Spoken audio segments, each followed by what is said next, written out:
Hello everyone, this is Belfit channel. I am Manigandan, strength training coach. So வருஷத்தோட முதல் நாள் happy new to all. இது என்னோடய first video. So strength training எவ்வளோ important அப்படின்னா, இப்போ நிறைய பேர் பார்த்தீங்கன்னா ஃபிட்னஸ் பண்ணுறது it's very very important. So ஃபிட்னஸ்க்காக நிறைய பேர் badminton, tennis, cycling, running, whatever like அவங்க நிறைய விஷயங்கள் ஃபாலோ பண்ணுவாங்க. அது ஓவர் த பீரியடில் என்ன ஆகும் அப்படின்னா, ஸோ மசில் வீக் ஆகும், ஜாயின்ட்ஸ்லாம் வந்து ஓவர் யூஸ் பண்ணும்பொழுது வீக் ஆகிறதுனால ஸோ இன்ஜுரி ஆகும். ஸோ அந்த இன்ஜுரியை வந்து பேர் பண்ண முடியாமல் ஸோ அவங்க ஸ்போர்ட்ஸை வந்து ஸ்டாப் பண்ணிவிடுவாங்க. ஸோ இதை வந்து கண்டினியூஸாக நீங்கள் பண்ணணும் அப்படின்னா நீங்கள் வந்து ஸ்ட்ரென்த் ட்ரைனிங் ஃபாலோ பண்ண ஆரம்பிக்கணும்.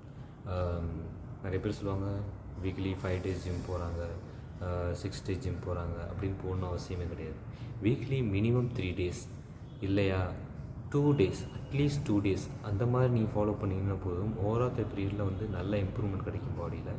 நீங்கள் இடத்துல மூவ் பண்ணும்போது கொஞ்சம் கொஞ்சமாக நீங்கள் இம்ப்ரூவ் பண்ணிக்கலாம். ஓகேங்களா? ஸோ அது ஒரு விஷயம்.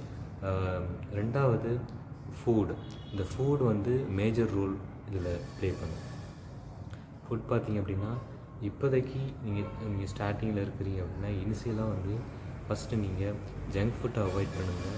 இன்னொரு விஷயம் மேஜராக நிறைய பேர் இங்கே என்ன தப்பு பண்ணுறாங்க அப்படின்னா, நிறைய வெளியில் சாப்பிட்றாங்க.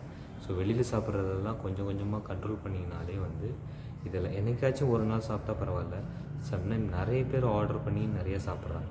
ஸோ அதுமாரி கொஞ்சம் கொஞ்சமாக அதை அவாய்ட் பண்ணிட்டு வீட்டில் சாப்பிட்றத நிறைய ப்ரிப்பேர் பண்ணுங்கள். ஸோ அது வந்து ஹெல்த்துக்கு ரொம்ப ரொம்ப நல்லது. ஏன்னா வீட்டில் சமைக்கிறது வந்து நம்ம வந்து யோசித்து செய்வோம். ஸோ யோசித்து செய்கிறதுனால வந்து பார்த்து செய்கிறதுனால ஸோ நம்ம வந்து ஹெல்த்தாக தான் நிறையா திங்க் பண்ணுவோம். ஹெல்த்தியாக பண்ணணும் அப்படின்னு தான் திங்க் பண்ணுவோம். அதனால் வந்து நிறையா ஆயில் யூஸ் பண்ணுறது அதெல்லாம் கூட கொஞ்சம் கொஞ்சமாக கம்மி பண்ண ஆரம்பிப்போம். ஸோ இது மோஸ்ட் ஆஃப் நீங்கள் வந்து வீட்டில் சாப்பிட்றத வந்து ப்ரிப்பேர் பண்ணுங்கள். ஸ்ட்ரென்த் ட்ரைனிங் உங்களுக்கு தெரியும் அப்படின்னா நீங்கள் வீட்டிலே பண்ணலாம், தப்பு இல்லை எனக்கு தெரியாது அப்படின்னா நீங்கள் வந்து ஒரு ஜிம் போகிறது ரொம்ப நல்லது.